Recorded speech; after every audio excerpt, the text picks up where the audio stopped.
The Silver Spring Monkey case of 1981 in Silver Spring, Maryland, brought to the public eye the tragedy of animal cruelty in the laboratory when animal rights activist and whistleblower Alex Pacheco exposed the inhumane treatment of 17 macaque monkeys being used for medical research in the laboratory of Dr. Edward Taub.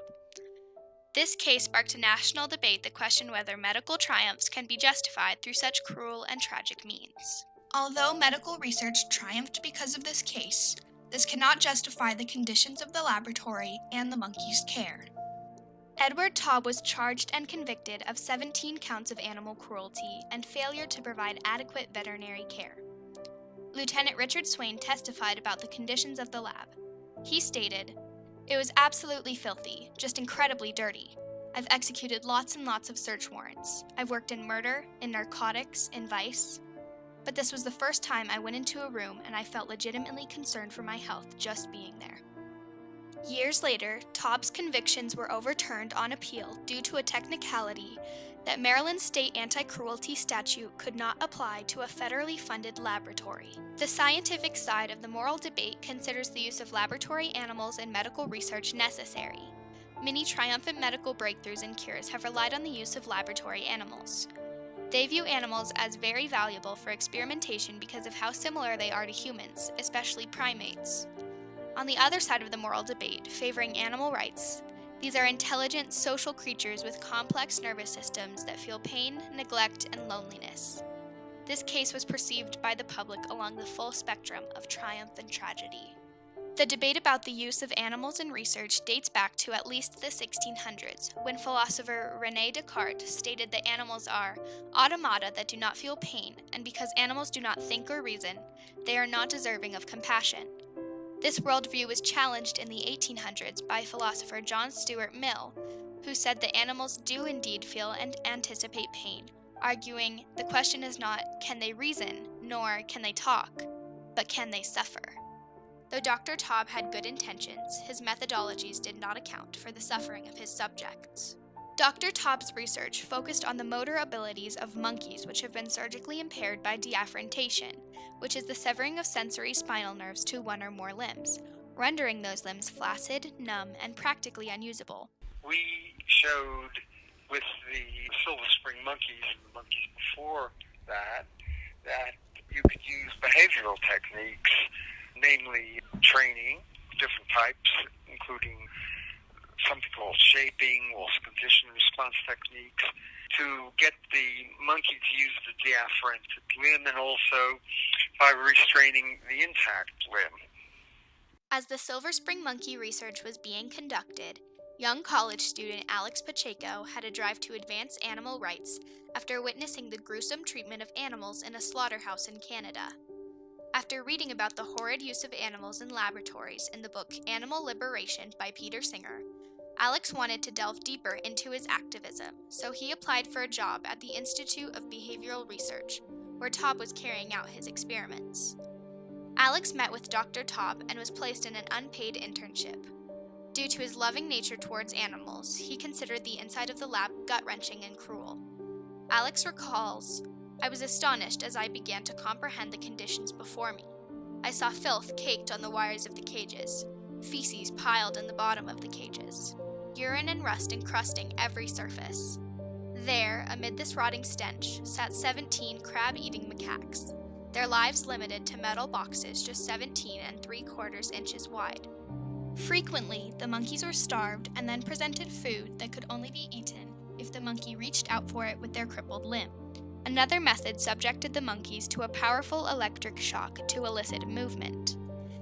Alex Pacheco describes the procedure as, "A monkey would be placed in the chair and electrodes attached to his body. The monkey would be forced to try to squeeze a bottle of fluid with his surgically crippled arm in order to stop the painful electric shock. The ceiling and walls of the chamber were covered with blood." Taub's aim was to determine if the monkeys could learn to move their deafferented limb. If they could, it would demonstrate that the motor neural pathways did not rely on input from the sensory or afferent nerves, as was previously believed. He felt that if he could demonstrate this was possible, his research would benefit people who had suffered strokes or traumatic brain injuries.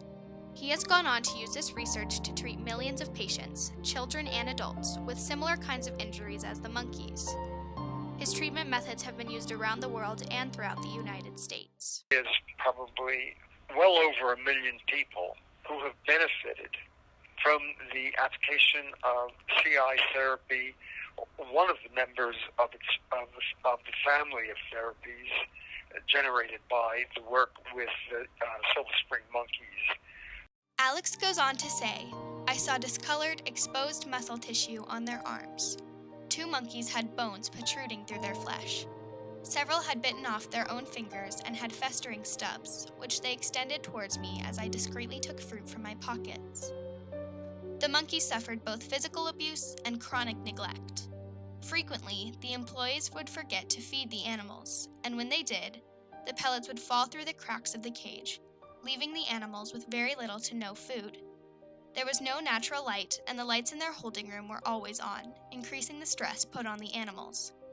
Additionally, the stifling room lacked ventilation." They would see these animals that are bleeding and that had bones sticking out of their hands, and just, terrible conditions. And no one ever said anything like, "Oh gosh, I feel sorry for the poor guys," or nothing, just absolute zero. It's as if they were blind. It's as if they didn't even see the suffering. Edward Taub sees the events of the case quite differently. "As you know, my laboratory was the subject of infiltration and attack by an extremist anti-vivisectionist group known as People for the Ethical Treatment of Animals, or PETA," states Edward Taub in the Coalition for Animals, an animal research newsletter. He believes that he was deceived and wrongfully accused, asserting that Pacheco forged evidence against him. Taub has repeatedly claimed that Alex staged the photos in an elaborate setup.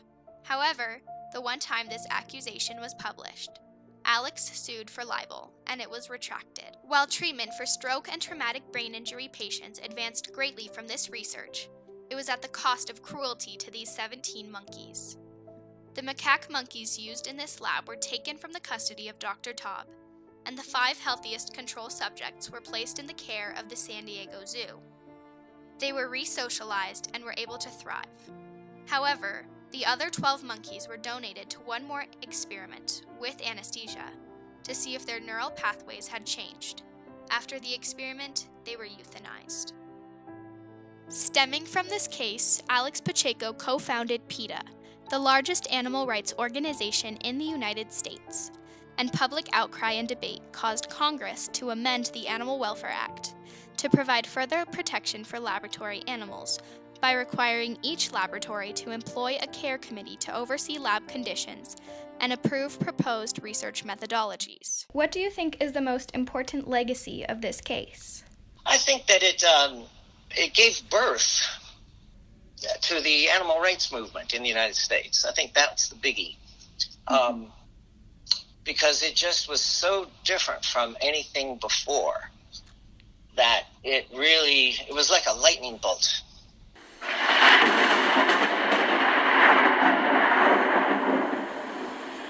And it just energized activists, animal people, not only around the country, but around the world. So I think that's the nicest thing that happened in the big picture.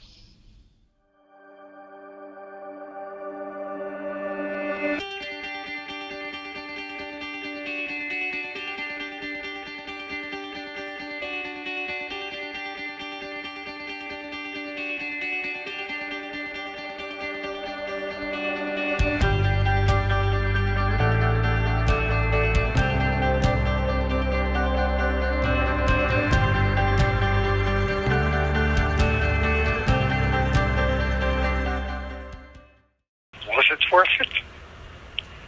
Well, that depends on your value system.